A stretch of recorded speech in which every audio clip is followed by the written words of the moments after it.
Good morning. If we can get Jim to calm down, we'll get started here.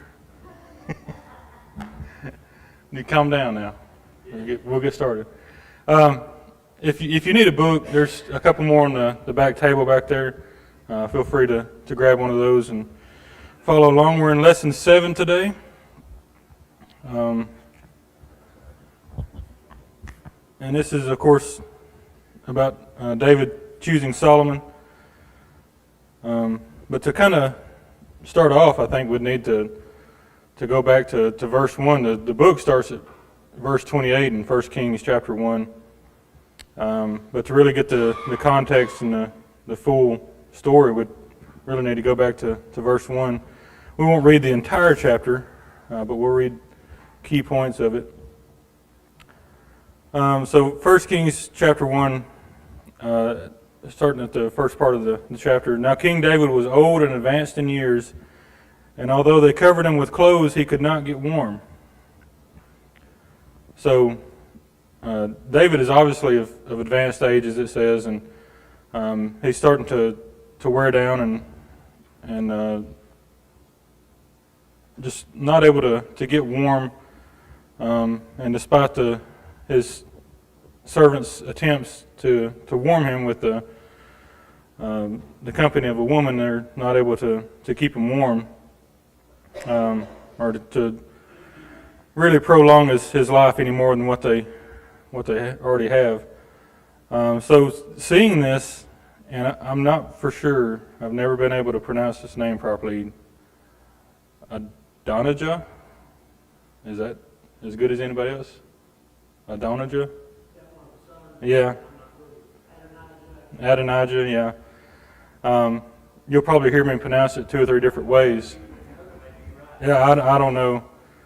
But anyway, he takes it upon himself to have himself placed as king without any kind of blessing or permission from David himself. So now Adonijah, the son of Haggith, exalted himself, saying, I will be king. And he prepared for himself chariots and horsemen and 50 men to run before him. His father had never at any time displeased him by asking, why have you done this, thus and so? He was also a very handsome man, and he was born next after Absalom. He conferred with Joab the son of Zeruiah, and with Abiathar the priest, and they followed Adonijah and helped him. But Zadok the priest and Benaiah the son of Jehoiada and Nathan the prophet and Shemiah and Ray and David's mighty men were not with Adonijah. So again, he does all this without any kind of blessing or proclamation from David. So it kind of begs the question as to why he would think this would be okay. Because as we see further on in the lesson text, it was not commonplace for there to be a family of succession or succession in the family. It was always a ordained position from God, or at least in the previous instances of the king. So it's more of a, I guess, seeing a weakness, and he tries to fill the vacuum that's going to be there when David passes, if he doesn't choose a king. So we see that he proclaims himself king and goes so far as to have a couple of David's men, not the closest of David's confidants or counsel, to essentially coronate him in secret. Coronate being the word that's used nowadays. It's not really used in the scripture here, but something we can all understand at least. So again, he takes it upon himself to do this without any kind of permission or go ahead from anybody of authority. So starting in verse 11 through 27, we see that Nathan encourages Bathsheba to tell David. And they discuss it and decided that he needs to to get Bathsheba to go tell David. That's where we kind of pick up in verse 28 there. So we'll read some of that as well. Excuse me. Then King David answered and said, "Call Bathsheba to me." So she came into the king's presence and stood before the king. And the king took an oath and said, "As the Lord lives, who has redeemed my life from every distress, just as I swore to you by the Lord God of Israel, saying, Assuredly Solomon your son shall be king after me, and he shall sit in my throne in my place, so I certainly will do this day." So, again, the plan of succession was never stated for Adonijah. And at this point, it's been stated in opposition of him. It's been stated for Solomon. Then Bathsheba bowed with her face to the earth and paid homage to the king and said, "Let my lord King David live forever." And King David said, "Call to me Zadok the priest, Nathan the prophet, and Benaiah the son of Jehoiada." So they came before the king. And the king also said to them, "Take with you the servants of your lord, and have Solomon my son ride on my own mule, and take him down to Gihon." So again, we see that the closest of David's counsel was chosen for Solomon's ascension to the throne, whereas Adonijah just basically picked whoever would follow him. So they were not as loyal to David in this instance as Zadok and Nathan and the others mentioned. So 35, "Then you shall come up after him, and he shall come and sit on my throne, and he shall be king in my place, for I have appointed him to be ruler over Israel and Judah." So again, David's proclamation was never stated for Adonijah. And it still confuses me as to why Adonijah just took it upon himself to step into the role. But it's not something that's uncommon even today in the places of business, or even sadly in the church. When eldership disbands because of old age or death, somebody steps up and tries to take leadership in the church, whether or not it's a scriptural process or not. And they do it just because of prominence, or they want to be recognized, or whatever their selfish reasons may be. But more than likely we see it in a business setting, more so in maybe a small business where a family owns and runs it, and the patriarch or matriarch passes away, and without any kind of stated plan of succession, one of the children just take it over, and they run the other ones off basically because of their mindset and their selfishness and whatever else. So regardless of the plan, it causes conflict. And as we can see if we continue reading this particular story.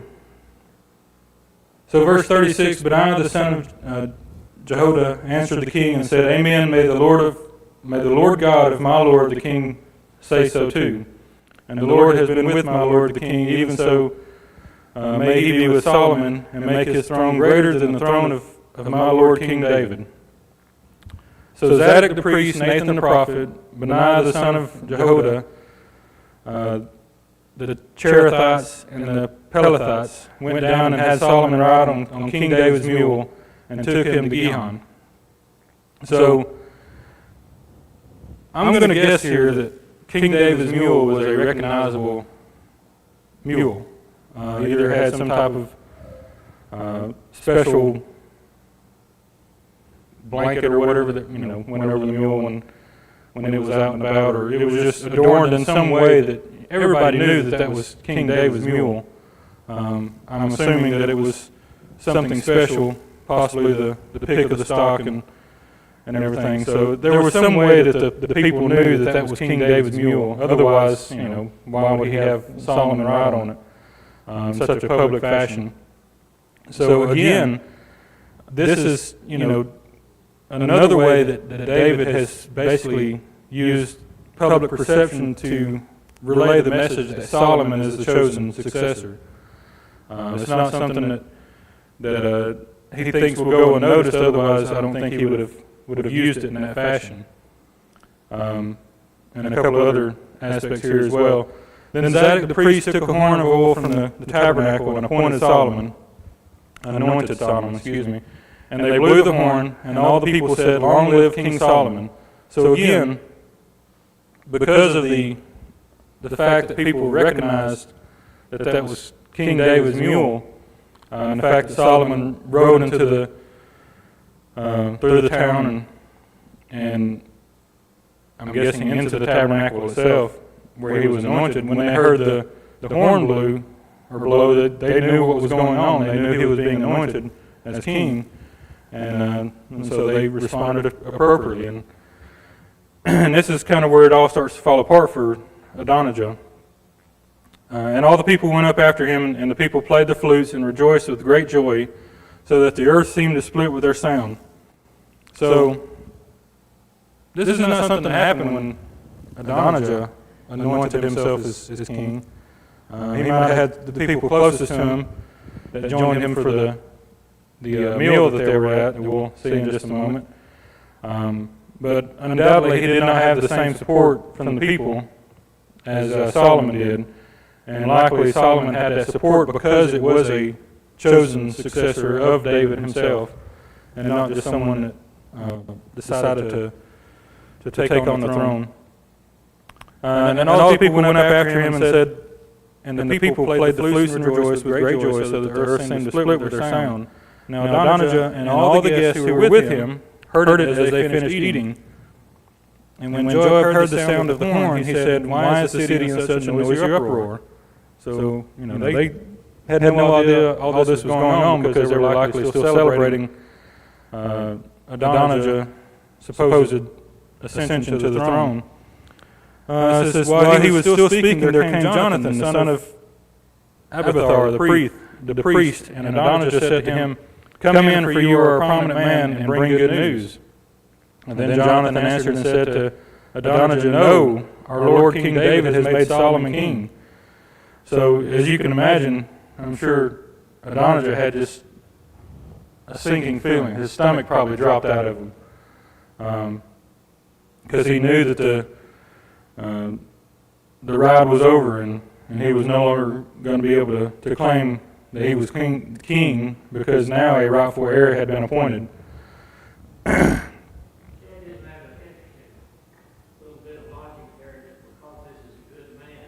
Yeah.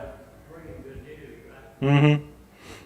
And plus, he was probably still riding that high of being appointed king, regardless of how secretive and just in error that it was. So I can imagine, like I said, he's still riding that high of being appointed king, and he's got all of his friends around him, and they're all patting him on the back and whatever else. And then somebody comes in and says, "Wait a second, Solomon's king now. David appointed him." And yeah.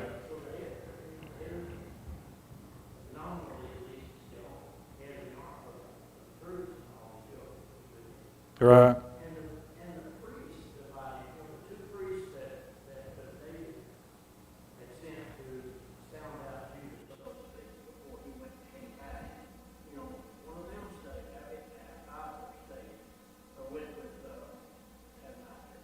Yeah.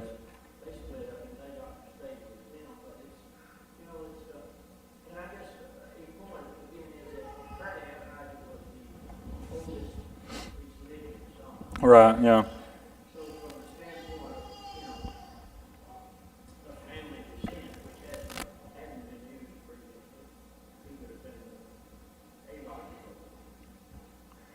Right, and I would be curious to know where he got the idea that, well, I'm the son of the king, so I'm in line next. Because,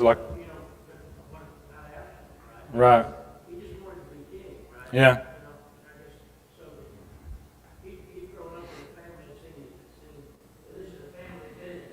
Yeah. Yeah, I mean, I don't know. It's weird how he just took it upon himself to do this and thought it would be okay. And Yeah. People see a void or a vacuum of power, and they do everything they can to fill it, regardless of how right or wrong it is. And I also think it's interesting that some of David's closest advisors were split, essentially, between Adonijah and Solomon. The ones that were truly loyal to David, of course, were with Solomon. And undoubtedly that they were recognizable as being true loyal servants to David by the people, because the people saw them going through town with Solomon on the mule, and likely added to the affirmation that King David had chosen Solomon. But going back to this, I just know in my heart that Adonijah just had this sinking feeling that the jig was up. The king had sent with him Zadok the priest, Nathan the prophet, Benaiah the son of Jehoiada, the Cherethites and the Pelethites, and they have made him ride on the king's mule. So again, these were people that were recognizable as loyal to David, I'm sure.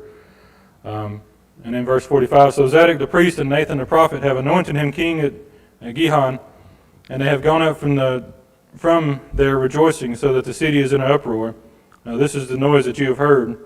Also Solomon sits on the throne of the kingdom, and moreover the king's servants have gone to bless the Lord King David, saying, may God make the name of Solomon better than your name, and may he make his throne greater than your throne. The king bowed himself on the bed. So again, it's just that whole chapter basically is a soap opera of events, from one brother trying to take over the throne without any kind of approval or proper process to do so, and then the true king finding out about it and appointing his other son. And another thing that I found interesting, Solomon was very young at this point. I mean, we don't have an exact number given, but I guess it's speculated around 12 or 13 years old at this time. Yeah, 20 at the most. But regardless, he was much younger than Adonijah. And typically nowadays, especially for all the royal families that are out there, quote-unquote royal families, it's always the oldest son that gets anointed or appointed king, rather. Or that's how it's traditionally been, and now they've changed it to where, Cecily can explain all this, changed it to where it's the oldest child regardless of gender. But it doesn't really matter, because they're not really kings over anything besides their own minds. But either way, there was a set process that had to take place, and in this case it had to be someone that David anointed or appointed to succeed him, and this that was not followed, or not considered rather, when Adonijah took the actions that he did. So a couple of points.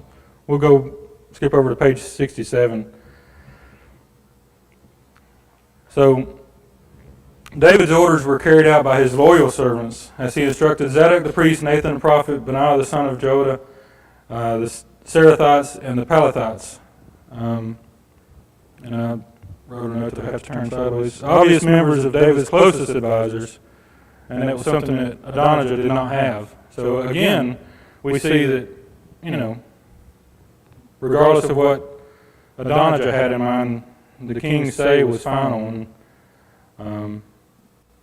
And it's the overall premise here of this overall story is, as it says in the first sentence of the application, God is in control. So regardless of the actions that Adonijah took, that was not what God had in mind. God wanted David to appoint a successor, because God entrusted David with that process and that decision. So again, we see that David had to take steps to ensure the people that this was his decision by using his own mule and his own closest advisors, because surely people knew that Nathan and Zadok the priest and Benaiah the son of Jehoiada and the Serathites and the Pelethites were all extremely loyal to David, and they probably recognized that those individuals alone signified that this was a true selection of David himself. It says, those who watched the group descend from Jerusalem to the Gihon spring might have noticed that Solomon rode David's mount, a sure sign that David was chosen successor. And then the next paragraph there says, the way Solomon became king was different from his predecessors. Both Saul and David were appointed by God and anointed by Samuel. Neither were given the throne based on familial ties or inherited rights. Making this point, Paul R. House, an Old Testament scholar and author, wrote, placing of Solomon on the throne signals the beginning of the Davidic dynasty, a royal lineage that would eventually produce Jesus Christ. God has begun to keep the promises made to David in 2 Samuel 7 through 17. So again, this was all part of God's overall plan to put in place the lineage that was needed, and to be able to preserve the lineage that is needed for Jesus' coming. And the next paragraph there, Solomon's coronation was celebrated by the people who were evidently waiting for David to choose his successor. After he was anointed by Zadok, the proclaimed king, all the people went up after him, and the people played the flutes and rejoiced with great joy, so that the earth seemed to split with their sound. The joyous celebration could not be missed, either by those in Jerusalem or those who had assembled with Adonijah. Israel had a new king, and Solomon was his name. The people made it known who they recognized as their king. So there was no doubt that even if Solomon, if David had waited some time before actually appointing Solomon as the next king, I don't think the people would have done anything near the celebration that they did for Solomon, just because they would have known that he was not a true, Adonijah was not a true chosen king, and was not a rightful heir. And all this coronation, of course, as I said, my wife is an extreme royal watcher. She loves the history of it and everything. So when Charles was appointed king, we watched numerous newsreels and stuff like that, and it was interesting to see that there were a lot of detractors. A lot of people don't like him, even as king. I mean, and it's kind of a, not really the same thing, but you can see who people like and dislike as king, just as you could here. The people obviously liked Solomon as king because he was chosen by David, and that was good enough for them. They likely didn't know anything about Solomon just because of his youth and lack of exposure, if you will. Whereas Adonijah likely had been well known and possibly even well liked as son of David. But regardless, the people made known who they preferred or who they chose as king in regards to Solomon. So David bows on the next page. And as we mentioned before at the second paragraph there, Jonathan's report crushed Adonijah's hopes. He would not be king. Moreover, he was likely in peril for his attempt to thwart David. Not surprisingly, his celebration ended prematurely, and all the guests who were with Adonijah were afraid and arose, and each went his own way. So that was just after the section of Scripture that we read. But they recognized what was happening. They got out of there because they didn't want to be caught with the person that was trying to steal the throne and ascend illegally, if you will. So it's interesting to see how close the friends are in good times. When the bad times start rolling around, they split. So I just can't help but to think that, you know, what was going through Adonijah's mind, not only when he heard that Solomon had been chosen as king, but when he was left by his friends. But he might have been too scared for his own life to really be concerned about people leaving at that point. And as it says there, Adonijah also feared for his life. Consequently, he arose and went and took hold of the horns of the altar, an obvious appeal for mercy. So, and if we look at the actual part of 1 Kings chapter 1, where Adonijah actually goes through the process of being appointed king, we see that he did a number of sacrifices and had a number of things done during this process to make it appear as if he was the rightful succession, and to be able to make it look good for the people, more so to speak. It says in verse 9, Adonijah sacrificed sheep, oxen, and fatted calf by the serpent stone which is beside Enrogel, and he invited all his brothers, the king's son, and all the royal officials of Judah, but he did not invite Nathan the prophet, Benaiah, or the mighty men, or Solomon his brother. So whether or not he was in the back of his mind knew that Solomon would be chosen, or he might have been privy to the information that David and Bathsheba had discussed, or just the fact that he was so young that he didn't think he mattered enough to invite something like that, because all this, or his other brothers were there. So I don't know. But regardless, the one person he didn't invite, as far as siblings go, was the one person that was chosen as king, anointed in the proper way, and chosen by David himself. So it was interesting to see all that kind of play out. But so the applications here, again, the first line pretty much sums up the entire ordeal. God is in control. So God had a plan set in place for King David and his lineage. So God made sure that was going to continue, and that was going to be the plan that was taking place. Israel's throne was not taken by stealth. Despite his advanced age, David was able to select his successor, one who would be just, ruling in the fear of God. David acknowledged God's role in the process, praising him for providing one to sit on my throne this day. As he did in this account, God continues to give every good gift and every perfect gift. So, again, God is in control regardless of what we think should happen,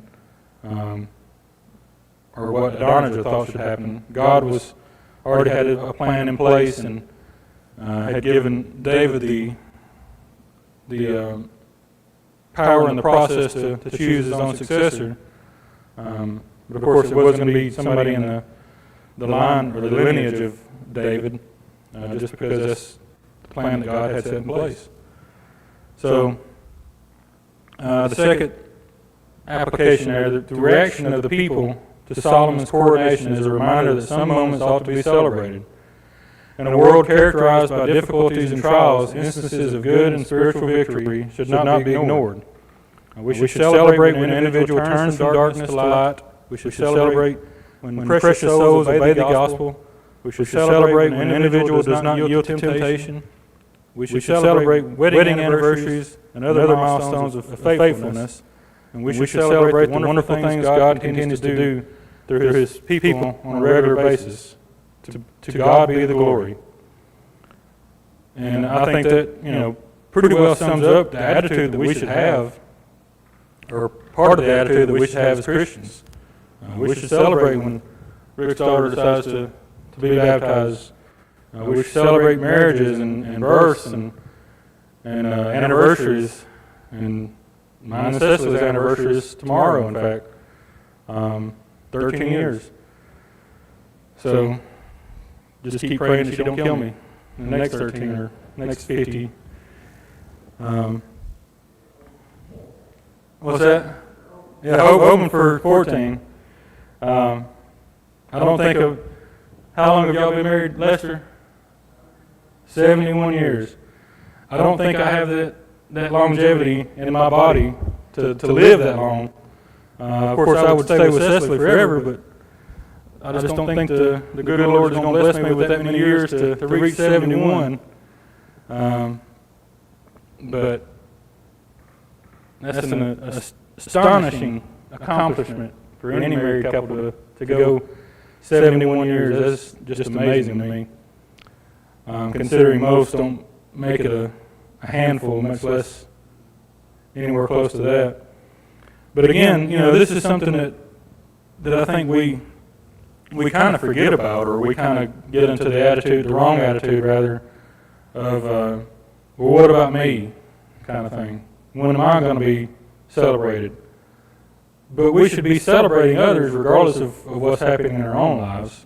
It may be difficult. It's just not fun to sit on the sidelines and watch others succeed or reach milestones or whatever the case is, but at the same time, we can be happy for others. We can celebrate their accomplishments. We can celebrate their spiritual goals and milestones that they reach, and we can encourage them, and it can be an encouragement to us. So, as it says there, the reaction of the people to Solomon's coronation is a reminder that some moments ought to be celebrated. That's not to say that we have to walk behind somebody with a brass ensemble and cheer them on that way, but we can pat them on the back or say an encouraging word to them and let them be an encouragement to us and others, because that's what we should do. Because God's plan is always in effect, and regardless of our awareness of it or active working towards it, is still going to be there. So we need to always strive for that mindset as a Christian, to be celebrating those that have good things in their lives, and then hopefully in the event that that we have the same good things, that people will also celebrate with us as well. And we should also be there when the downtimes come, because we can't make it through this life by ourselves and without some type of support system. And I think the church is by and far the greatest support system that we can have in our life to be able to get through the difficult times. So let's look at some of the discussions here.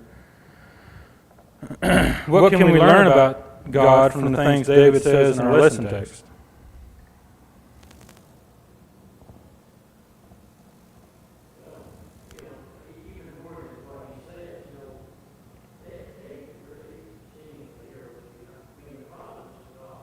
Yeah.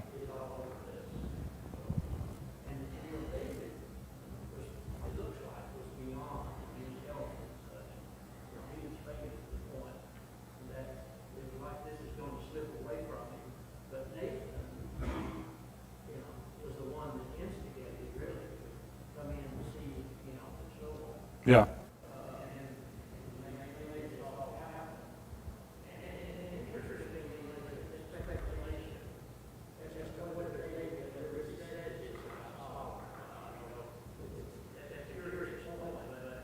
Yeah.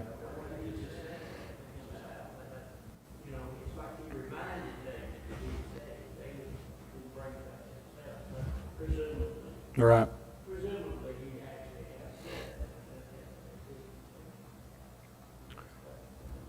Yeah, and exactly. Yeah, God's always in control, as that line said in the application. And it's it's not just this instance that God's in control. God's in control all the time. Whether or not we recognize it or want to be a part of it in that particular situation as humans. Yeah. Yeah.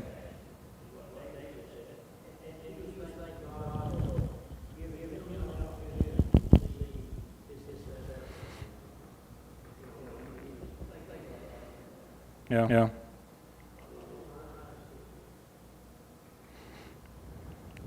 And what does this passage teach us about the providence of God, as we've alluded to a couple of times? I mean, it's always there. It's always something we might not recognize at the moment. Because we can't, you know, in our own lives, we can't look back and pinpoint that God's providence will take over on this date, and we'll be able to just smooth sailing from there. But God always has a plan for us, and God provides for us. And essentially, you know, God's providence will take care of us so long as we do our part, and we make the effort in our lives to do what He wants us to do. He's going to provide for us, and He's going to allow the opportunities to be there, and we can decide to take them, or we can decide to ignore them and decide to try to pull our own selves up and work our own merit and everything else, and forget about God and be blinded to the opportunities that He provides to us. So this section of Scripture, Solomon was just there. He wasn't actively trying to disrupt or make gains or whatever, but Solomon was there for a reason. And David used his powers as king to anoint Solomon, and goes to show that God's providence was greater than man's actions. And it says, what godly qualities do you see exhibited by individuals in this passage? Well, it certainly wasn't in Adonijah's actions. His were totally opposite of godly qualities. But in this instance, I think David showed some grace after he found out that happened. He didn't just immediately send somebody out to dispatch Adonijah, and which he very well could have. It was in his right as a king to do so. And I think patience as well for David, and even the king's closest advisors could have taken it upon themselves to take action against Adonijah, but they decided to not overstep their bounds and to let David make the decisions and essentially consulted God through Nathan as a prophet. It says, what ungodly qualities do you recognize? So again, Adonijah was greedy in a sense for power and prideful in himself for what he had accomplished in his own mind as being self-appointed king, and numerous others that he undoubtedly had undertaken as an ungodly quality at this particular situation.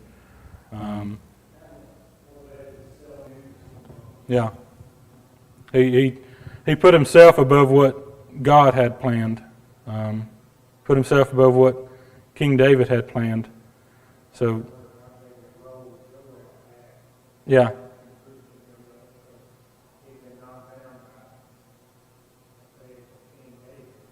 Yeah, that's true. He might have had people in his ear.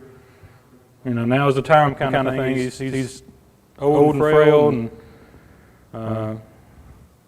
and don't forget I'm your right-hand man kind of thing. Don't forget me in your time of ascension. Yeah. We don't have that written, of course, but it's easy to speculate that would be the case because that's what happens nowadays.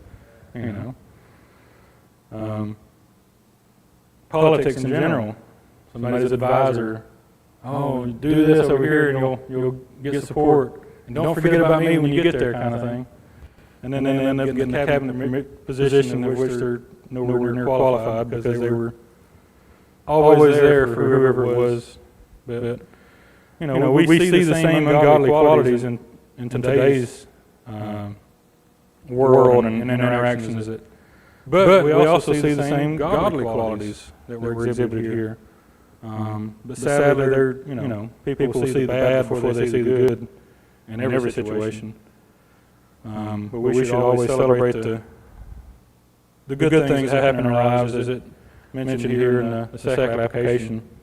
So that's the takeaway from this lesson, and the mindset that we should have as Christians, is to be able to recognize God's providence in our lives even today, and be able to celebrate the things that are good for people, regardless of our own situation. So that's all I had, and we got a few minutes for the next bill. So who's got next week? Mark. Okay. So we'll look forward to that, and we'll have our worship service start here very shortly. Yes, sir.